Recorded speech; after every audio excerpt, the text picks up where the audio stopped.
Welcome back to the Keri Croft Show and to the next episode in our infertility series. Today, I'm bringing you a conversation that feels really special. I'm sitting down with my OBGYN, Dr. Shepherd, the woman who's been by my side through my entire infertility journey. But here's the thing, she's not just my doctor, she's an advocate in every sense of the word. And over the years, she's become a true friend of mine. We've been through a lot together, and I couldn't have asked for a better person to walk this road with. If you've been following this series, you know it's all about opening up the conversation around infertility. Because sharing these stories, it matters. It helps people feel seen, heard, and a little less alone. If this resonates with you, or if you know someone who could use this message, I'd love for you to share it. Rate the show, leave a review, send it to a friend. All right, let's dive in. Here's my conversation with the one and only Dr. Shepherd. Facing challenges conceiving? Experience compassionate care from leading fertility experts at Pinnacle Fertility, Ohio. Your dedicated navigator is a call or text away for concierge support throughout your journey. Start your path to parenthood at rgiohio.com. Ready to elevate your self-care game? Boss Gal Beauty Bar is a modern med spa offering everything from cosmetic injectables, lasers and microneedling, to medical-grade facials and skincare. Conveniently located in Clintonville, Grandview, Powell, and Easton, making self-care a priority has never been easier. Use code CROFT for $25 off your first visit. Summer's coming in hot, but is your skin summer ready? Fine lines, sun damage, melasma. If these are cramping your vibe, the Moxie laser at Donaldson will leave you glowing. Nervous about lasering your face? I tried Moxie and it was quick and gentle, perfect for first-timers and all skin types. And my results? 10 out of 10. And if you're a first-timer at Donaldson, mention the Keri Croft Show for $100 off your Moxie treatment. Don't say I've never done anything for you. I watched Gwyneth's today, like her part of your episode, and I started crying like when she talked about that she'd never ever get to feel a child grow, and she broke down.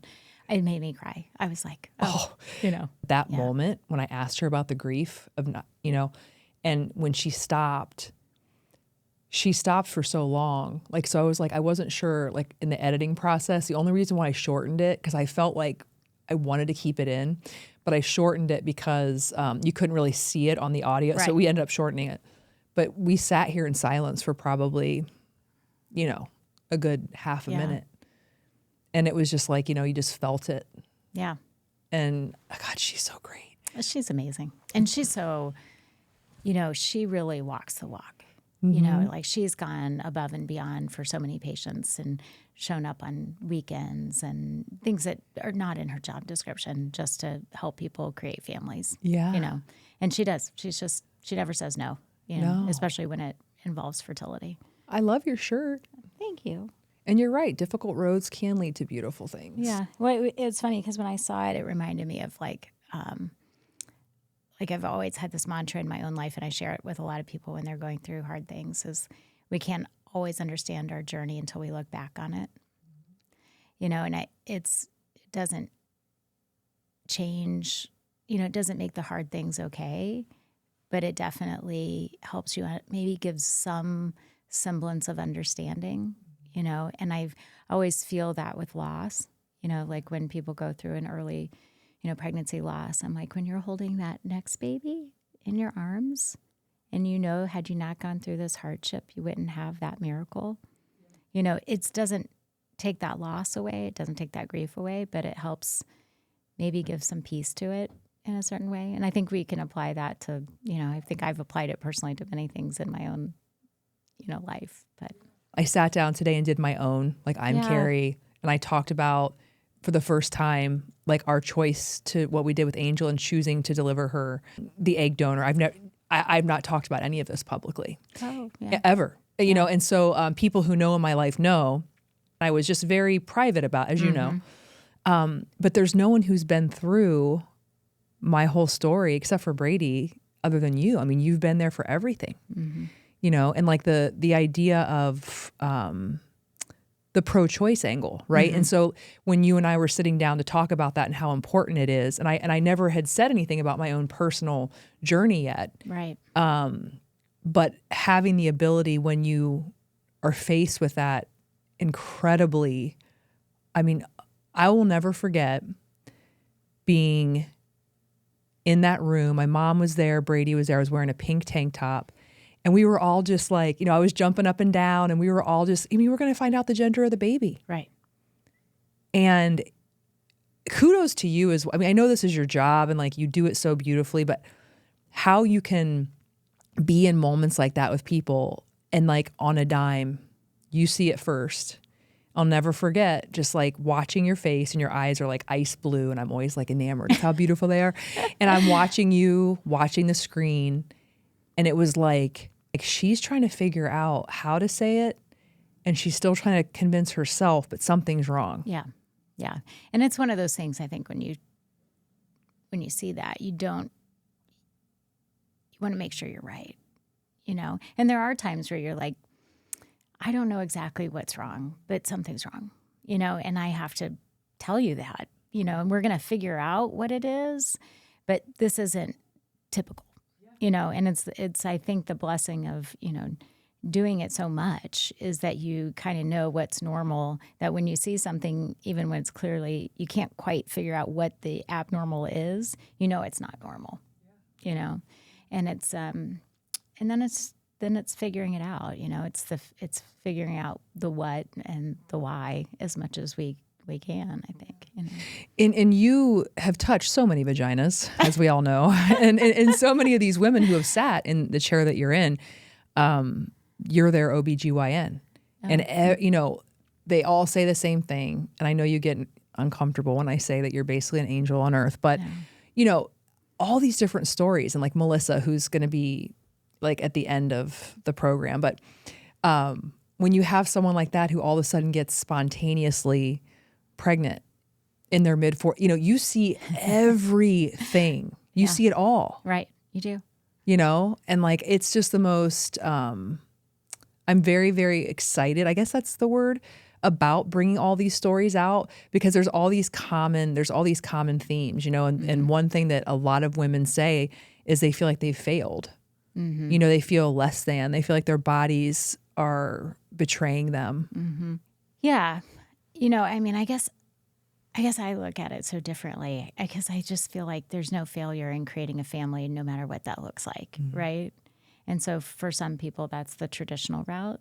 For some people, that's a completely non-traditional route. And I've been thinking, just knowing that we're coming here, just thinking about how many different ways can you create a family, And I started kind of going through the list, and I'm like, well, you can do it the traditional way. You can do adoption. You can do, we can use medication. We can do inseminations. We can do inseminations with your partner's sperm. We can do it with the donor sperm. We can do, IVF. We can do IVF with your partner's sperm and your egg. We can do it with somebody else's egg and your partner's sperm, and you can do it with your egg and somebody else's sperm, and you can do it with somebody else's egg and somebody else's sperm. And you start to go through it, and you're like, we have a lot of options, so that's one of the messages I try to give people when they come in and they're frustrated that they can't get pregnant. I'm like, if you want a family, you're going to have a family.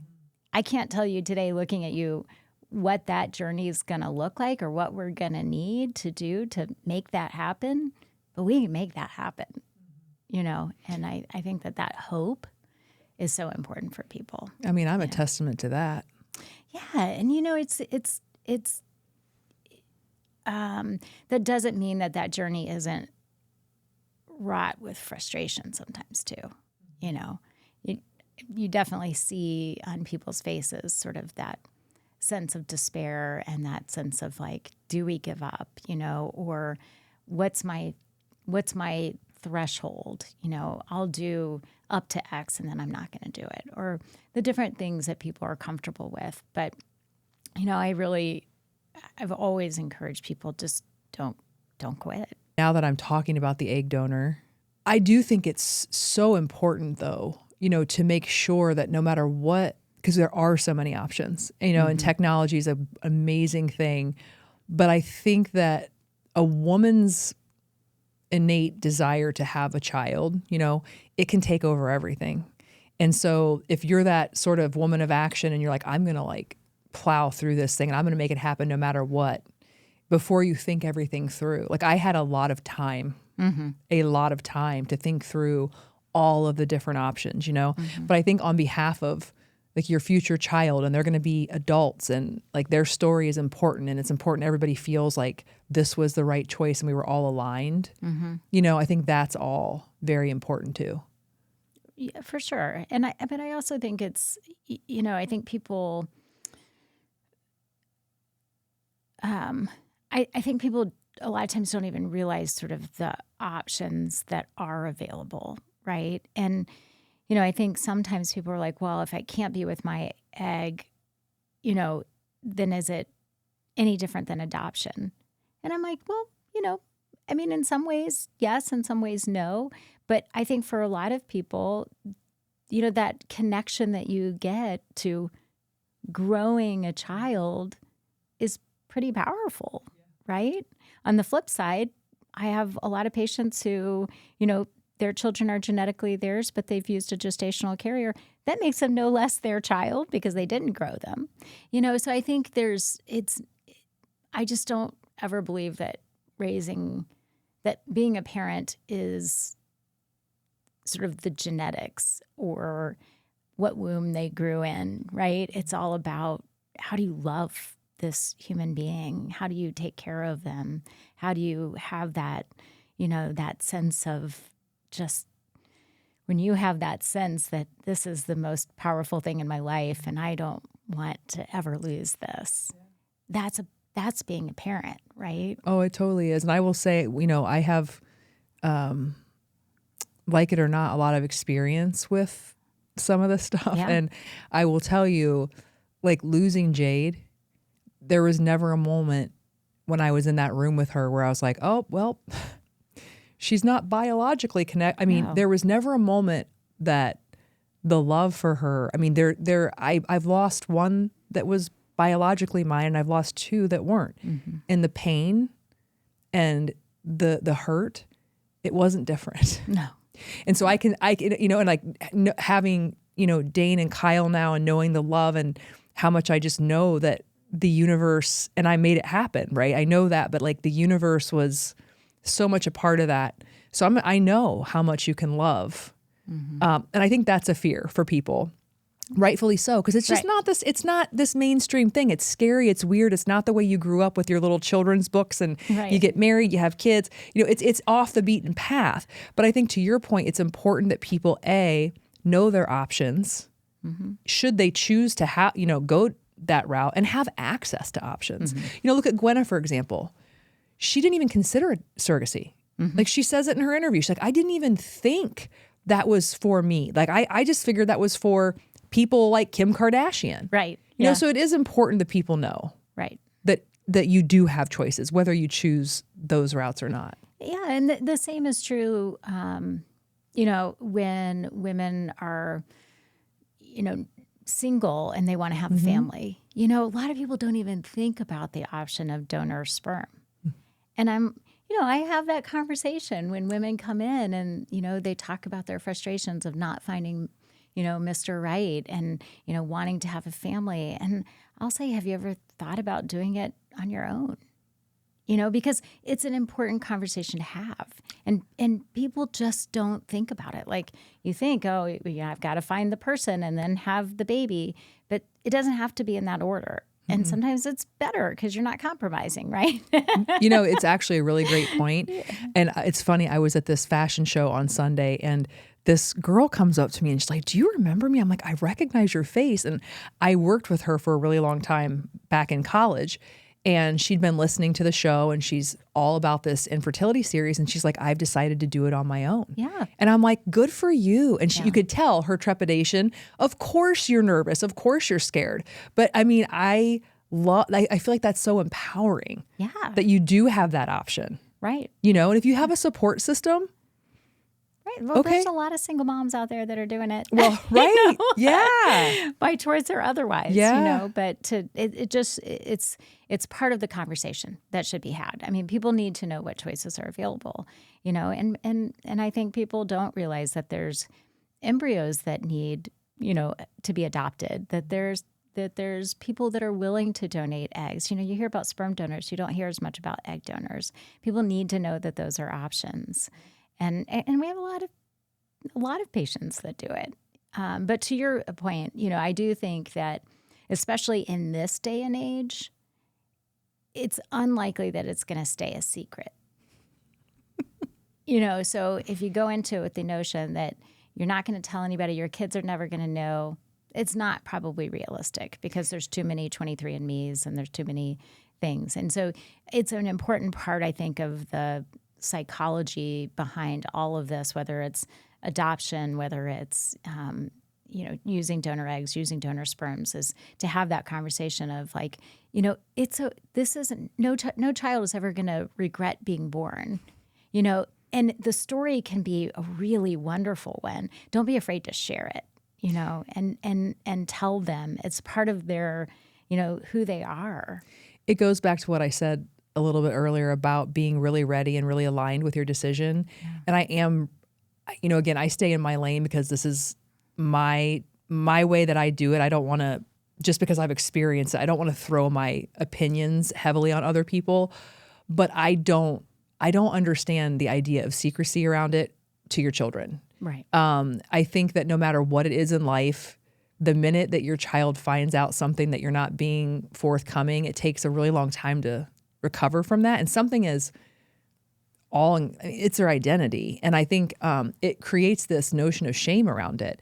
And like, I would always want Dane and Kyle to know, like, we fought so hard for you. Like, I am so excited about, are they going to have identity crises? Most kids do. Is this going to be a part of it? Maybe. But all I can do and all Brady can do is be real steadfast and confident and aligned in the decision, and to make them feel proud, and that you are unique and you were really, really wanted. I mean, like, my God, how can you finally look at that story, like, let's say when they're over their, teenage angst, and look back on that and go, wow. Right. Well, I think it's fear, right? It's fear that drives that decision. So it's the fear that of doing it because you feel like you're not going to be connected to the child. It's the same fear of feeling like your child's not going to be connected to you. But that's not true. Yeah. But I think, to your point, I think if you wait too long, then it's that feeling of deception, especially if you wait until they're teenagers or they find out as adults, So I think especially in this day and age, it used to be that you could do closed adoptions or you could do things, and the likelihood of somebody finding out is really low. But you're not going to be able to do that. So it has to be, I think, part of the discussion, that people have to have whenever when they've tried to figure out what they're comfortable with, doing it. What's that threshold in which they can go to? Listen, nobody loves laundry day, but thanks to the Fluff, laundry is officially off your to-do list. Just schedule your pickup on the Fluff app, toss your dirty clothes in any bag you've got, and leave it on your front porch. The Fluff handles the rest, returning your laundry fresh, folded, and in our reusable vinyl bag in just 24 to 48 hours. Flat rate pricing means you stuff the bag full, and yes, pickup and delivery are totally free in Central Ohio. Use promo code Keri for 20% off your first order. P.S. Ask about our monthly subscription to keep life simple and your laundry done. Hey, Maria Milligan here with RE/MAX Premier Choice. Being a realtor here means being part of a community. I'm more than just a business card. I'm someone you'll see around town. I build trust with my clients because I care about this community and the people in it. Ready to take that next step? Let's do it together. Text me at 614-314-1355. Who says you need a special occasion to feel like a celeb? I mean, stress is real. Life is busy. And your scalp? Yeah, it deserves some love too.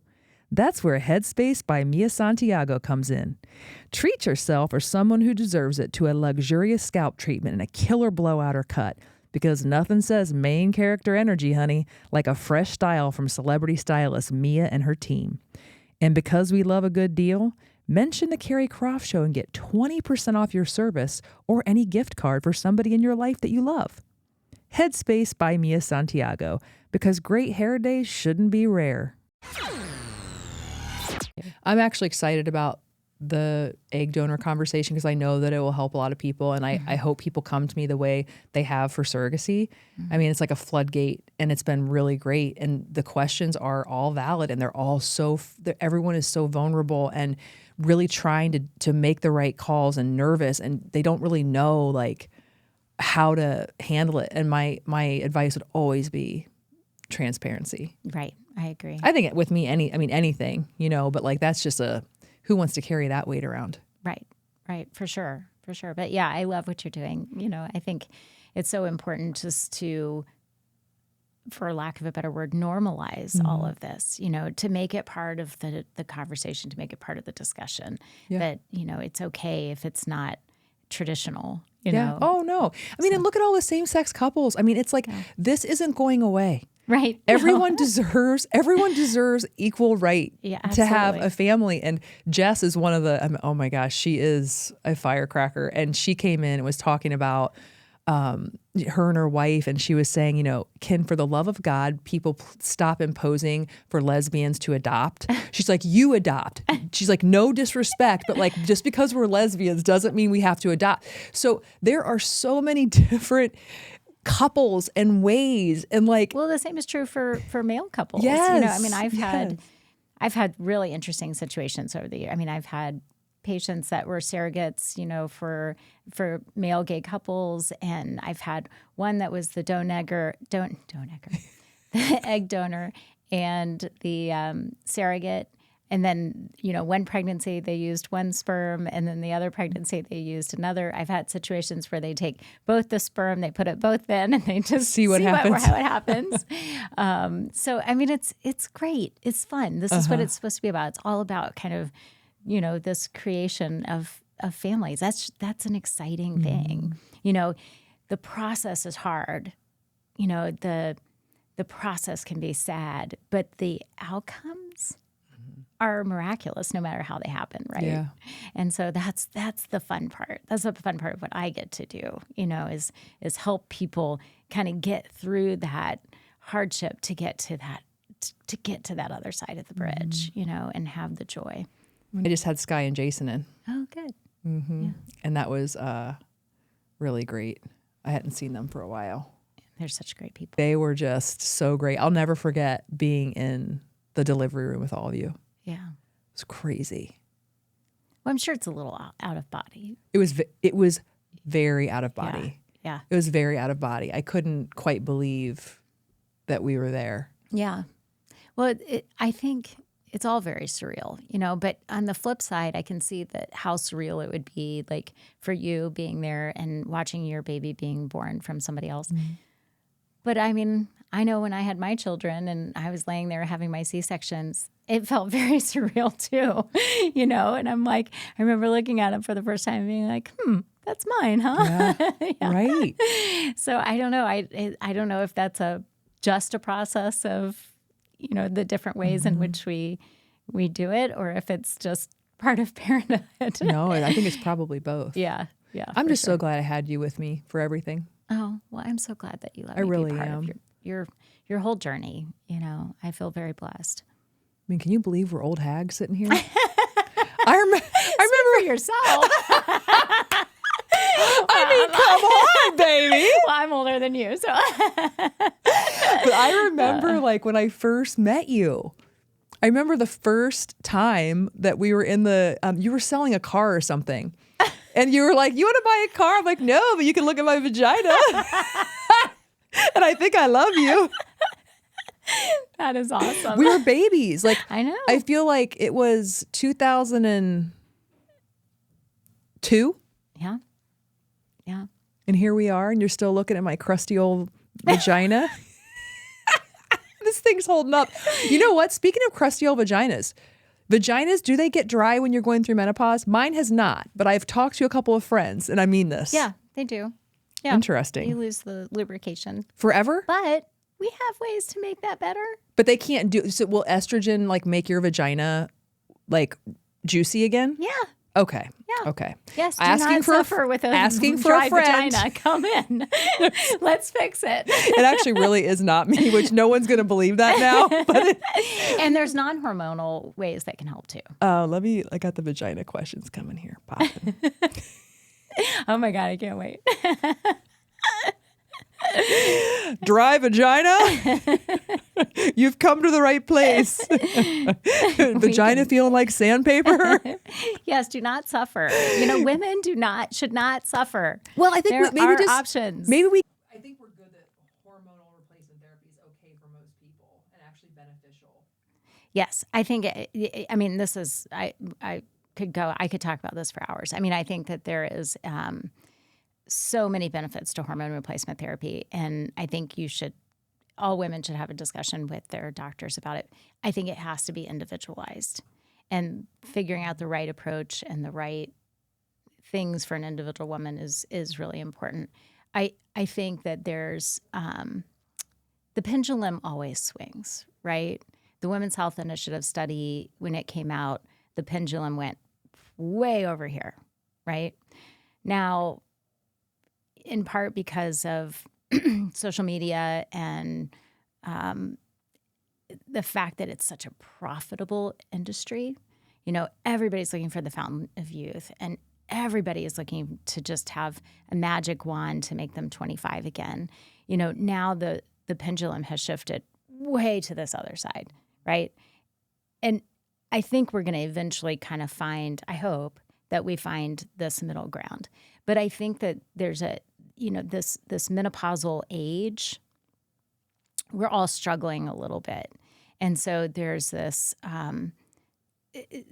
my fear is that people are being taken advantage of a little bit. That I think I read that there's something like the beauty industry is something like a $520 billion industry or something like that. And this is getting wrapped up in that a little bit. And I see a lot of things happening or being done by places that should not be doing it. And people come to me because they're having complications. And I just wish that people could feel comfortable or feel like their doctors were going to listen to them and be open to having the conversation with them so it can be done in a good way. Right? In a medically safe way, in a way that's really not just throwing things at them, that may or may not work. Okay, so we got some questions for you. Okay. And you need to answer them with one sentence or less. Okay. Okay? And you can say pass if you'd like. Okay. We understand that you're a classy woman and that we're not a classy show. So sometimes we take things to, a level that you may not really want to be a part of. Okay. Sweating. Okay. Have you seen a vajazzled vagina? I didn't even know this existed. Yes, I have. How did you react? I think I asked, what's going on down here? And there was beads. And they were like little, almost like rhinestone stickers that were stuck to the vulva. Okay. Yeah. Was it a good look? Were you thinking that was a good look? I just kept thinking that wouldn't that be uncomfortable? Is it possible to be permanently stretched out, or is that just propaganda from guys with small penises? There are women who undergo some birth trauma where things might change.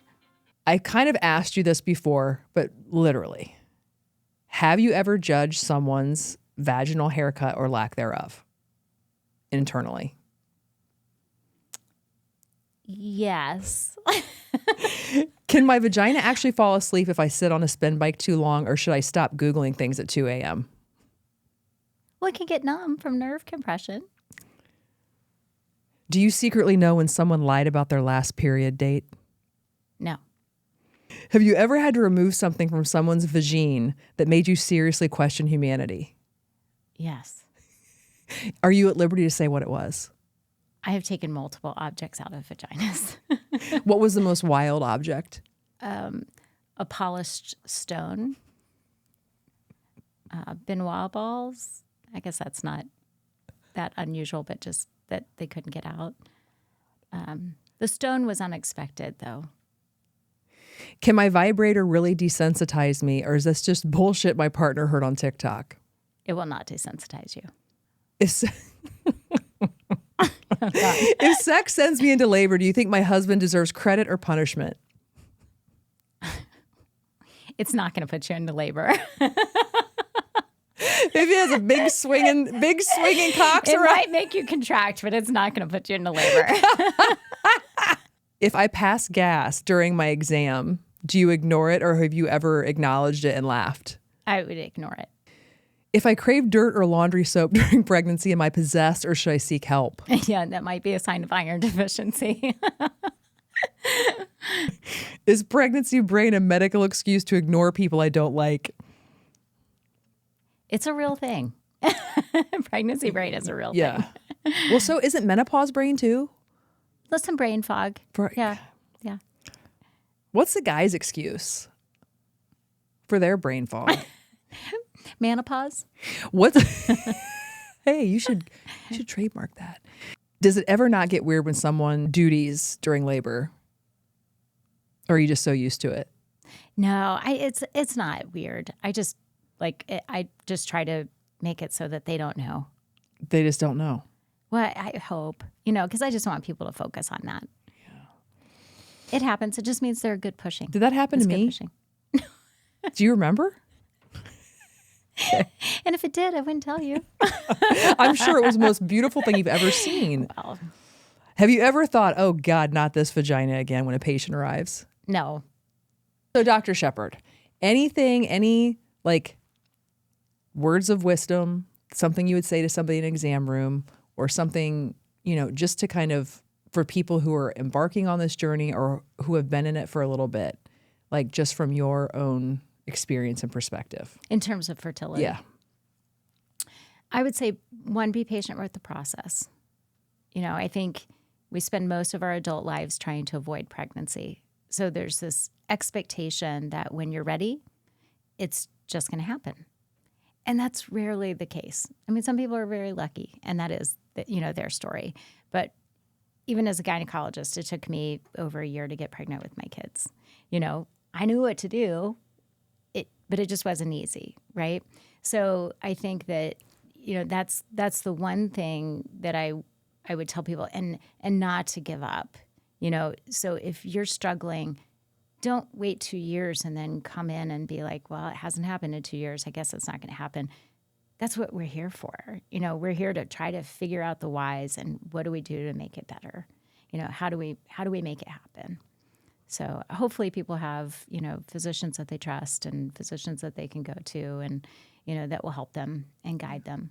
Yeah. Well, I love you. I love you too. And thanks for stopping in. Yeah, thank you. Thanks for being a part of this this series. I know it's already been very impactful for people, and the shares and the engagement, it's just been incredible. So I'm confident and hopeful that it lands in the laps of people who need it. Yeah, I know it's hard. Yeah. If you're still out there following your girl, follow me on YouTube, Spotify, Apple, or wherever you get your podcasts. And until next time, make sure you're, taking care of your stuff down there before you go see your OBGYN. And keep moving, baby. You're so funny. I mean, I love you. If you made it to the end of this episode, thank you. It means more than I can put into words. And remember, please tag me on Instagram, shoot me a DM, leave a comment, drop a review. I read every single message, and your words remind me why this work matters. You can find more resources, ways to connect, and everything I'm building over at kericroft.com. Thank you again for listening. Thank you for holding space, and thank you for being part of this conversation. And until next time, keep moving, baby.